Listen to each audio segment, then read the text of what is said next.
All right, my favorite Capricorns, how are you today? Aaron here bringing you your monthly horoscope for April of 2020. All right. If you're new to the channel, please check it out. Doing daily horoscopes every single day that dive deeper into these aspects I'm going to be talking about today, as well as there's new daily meditation videos I'm doing with some singing bowls and all kinds of fun different things. So check it out. Otherwise, if you've been here, you know what's going on. Now, I'll tell you that this month is a little bit easier than the last 3 months, okay? There's a lot of personal growth happening for all of us and all the signs. But there's not a mile-long list of transits that are happening right now, okay? A little bit of movement, and let's just dive right into it, okay? So, right off the gate, we have on the 3rd here, okay, Mercury and Neptune conjunct together in the 3rd house. All right, this is about us listening, okay, using our intuition to truly tap in and to listen, being guided by a spiritual connection, okay, not letting a media frenzy rule us, being guided. This is our communication, this is our intuition, this is our, trading of goods and services, how we're communicating with other people. This is our dreams and our imagination. So it's just like where our dreams and our imagination come together with our intuition, with our thoughts, with how we speak. We're speaking from a higher truth. And this being in Gemini, or excuse me, being in the 3rd house, it's definitely saying look at both sides of the coin. There's certain like spiritual people that are so heady. You know what I mean when I say that, right? They're so up here that it's hard to relate to them down here. And you're a practical Capricorn, So it's just like when people are too heady with the spiritual awakening kind of stuff, it's just like, dude, you lost me. Even if there's something relevant that you're saying and speaking, come back down to earth here because I'm gone, So there's that steady groundedness connection that's going on. And because you still have, and this is going to be creating a septile, a fate and destiny like connection over there to Jupiter and Pluto, which are conjunct exact on the 4th. Okay, so this is on the 3rd, okay, the Neptune and Mercury. Then on the 4th, you've got Jupiter-Pluto conjunction at 24 degrees of Capricorn. Okay, so this is in your 1st house, right? And this is about, and this being in the 1st house, this deals with self, your instincts. Depending on where you're at now, the North Node most likely has moved into your 12th house.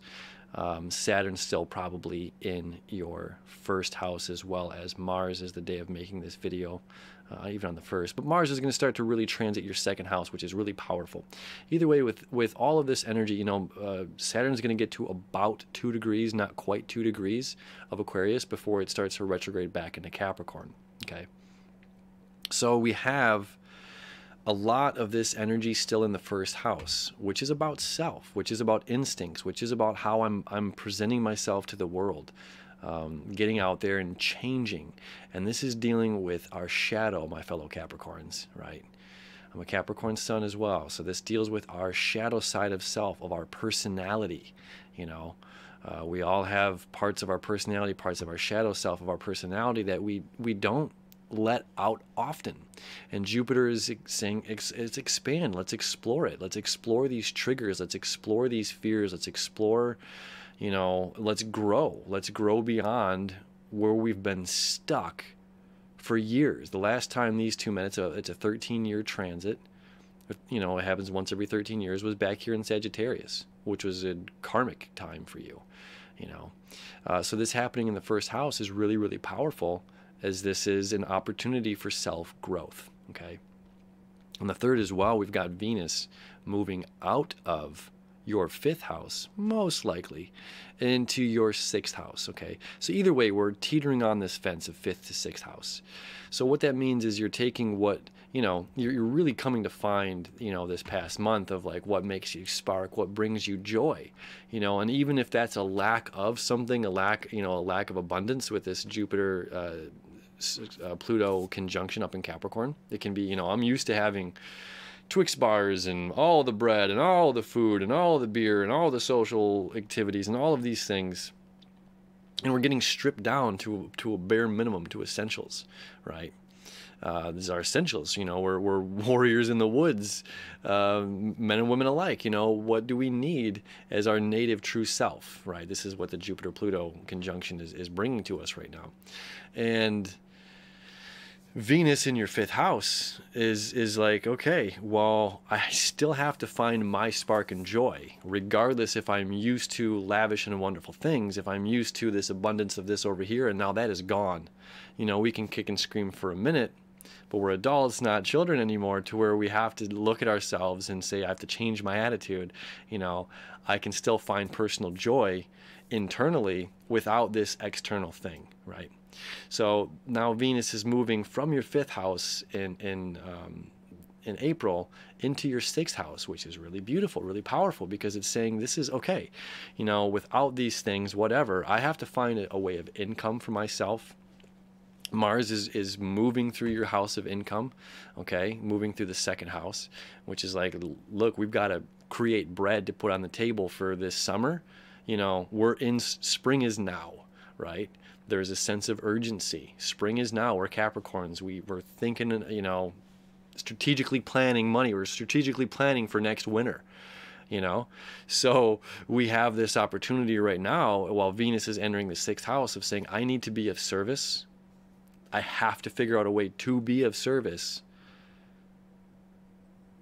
to make sure that I have enough chopped wood and food to last me next winter. We're already thinking about next winter. You know what I'm saying? And now check this out as well. Okay, once Venus enters Gemini here, it's going to start to create this trine. Now Mars, they won't trine together for quite some time, but either way, it's going to start to trine to Saturn. And they're both moving through these air signs, which is money and service. Money and service. Actively seeking money and falling in love with the service that we're providing. Okay, so this is really, really cool time, my Capricorn friends. On the 7th, we've got a full moon in Libra. Okay, so we got the sun here in Aries, 4th house. So we're home, family life, we're considering what's going on here. We're healing wounds on the home side of things, or healing wounds on the family side of things. Sun's going to progress forward. And at 10:35 p.m. on the 7th, the moon is going to be here in Libra in the 10th house. Okay, really starting to shine on whatever it is, work that you've been creating, okay, or your personal self-expression, these breakthroughs of self-expression that are going on for you, and the work you're providing and the services. You're really going to start to shine and be seen by the public. Okay, this is the 10th house of career, public image. Okay, so this is a really powerful full moon. This is the brightest full moon of the year. All right, we have a lot of super moons this year. This is one of them, in 10:35 p.m. Eastern Standard Time, or Eastern Daylight Time at this point. Meaning here on the East Coast, we're going to see this bad boy bright. It's going to be big, it's going to be bright, it's going to be beautiful, and it's going to be lighting up your career. And while Mars is lighting up your finances and income, and Venus is lighting up the services that you provide, this is a powerful, although they won't be creating, any sort of grand air trine, you can certainly see the air characteristics in your chart coming to life right now. Okay, really beautiful, really, really powerful. Now on the 12th, then Mercury, our planet of communication, trade, goods, and services, enters the 4th house, okay, which is Aries for you.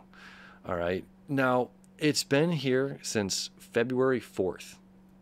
It went forward, then backward for just 2 degrees here, then forward again. It's been in Pisces seemingly like the entire year. You know what I mean?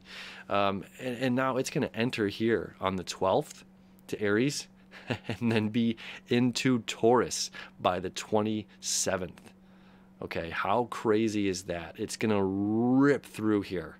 And Mercury, communication, home, family life, Aries, we're talking the talk, making things happen. We want to make sure that we're not too sharp in our communication during this time, as we can, like a retrograde, we can put the carriage before the horse. We can sign a check that we can't cash, if you will, verbally. So, just be cautious during this, because it is very fast during this time. Okay. We have a Taurus new moon. Oh, so on the 19th, the sun is going to enter Taurus.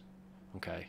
Then on the 22nd, right here, there's going to be a new moon at 10:26 p.m. New moon. Okay. Which is going to be closely conjunct to Uranus. Now, although the sun won't conjunct Uranus until the 26th, still it's only a couple degrees apart. Okay, so they're still making a connection, the sun, the moon, and Uranus, as well as the nodes. It's going to be creating a sextile to the north node here in your relationship sector, as well as a trine over here to the south node in your first house, possibly your 12th house, depending on where you're at, where your sun or rising is at. So what this is saying is huge breakthroughs in relationships, breakthroughs in self, breakthroughs in freeing karmic baggage, a new beginning, a new way to look at yourself in the mirror. Again, what defines you, what makes you happy, what makes you an individual. Looking at yourself for the first time and being proud, being happy who you are, not having to climb some sort of ladder, but just recognizing what's in front of you and what you've accomplished, what you can accomplish. This is a really powerful new moon. Okay, it's a powerful full moon, it's a powerful new moon.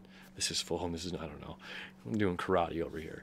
Either way, this is powerful times, so although there's not a ton of activity this month, there's a lot of growth, a lot of blossoming. Okay, so that new moon's really strong, and again conjunct Uranus on the 26th, so we're going to be feeling it all the way through there. Uranus is the aha, the great awakener.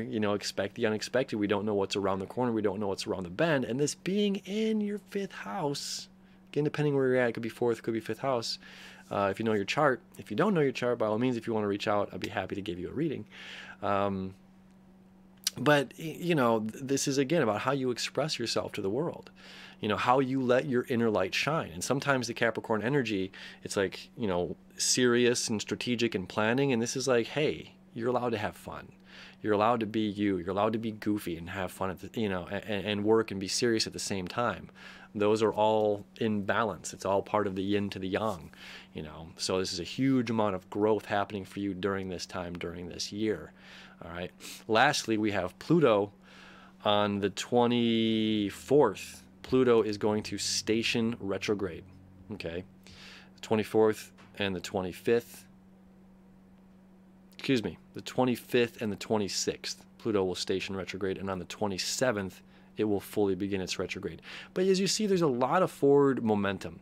Okay, and that's happening very much at the end of the month. So it's not even something that we're going to really be feeling until May, to be perfectly honest with you. All right. And then May, we're going to have, Venus in your 6th house here of work, retrograde. May's a whole other story. Enjoy this lightness while we have it. Enjoy the blossoming while we have the opportunity. It's important to blossom. First and foremost, that growth is extremely important during the springtime. And just know May showers. As April showers bring May flowers, well, astrologically, there's going to be some rainy days in May. So enjoy this blossoming right now. Enjoy this slightly more easy month. I'm not saying May is going to be brutal or going to be much more difficult, but there will be different astrological, rapids and hurdles in front of us come May. So right now, just enjoy it. Enjoy whatever's going on. Re-fall in love with life. That's kind of what the energy is saying. Re-fall in love with life. You can redefine who you are, your personality. You can look in the mirror, find the shadows of personal self. This new moon on the 22nd really allows breakthroughs of how you express yourself to other people. And then further the work that you're putting in to give back to other people. So this is a huge, huge month for you. And enjoy that blossoming. As always, my friends, thank you so much. Hopefully we'll see you on the daily meditations and the daily astrology videos. We'll see you then.